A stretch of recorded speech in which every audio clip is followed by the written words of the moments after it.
Welcome everybody, my name is Marcus, and in this video I will show a simple way how you can delete a page on Facebook. So let's start. The first thing you want to do is just be in Facebook, then go to the right top corner and you're gonna see the menu here and your page. Click on it, and right here you're gonna see your page. Go right top corner again to settings, and then you're gonna see general. And right here, you're gonna see remove page. And now you can simply click delete Helios Media.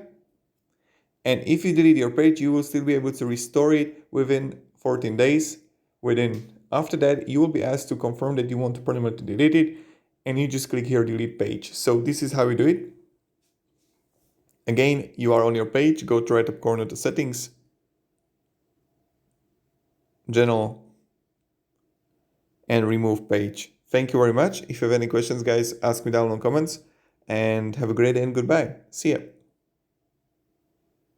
And if you find this video helpful, you can support me and subscribe. I will really thank for it.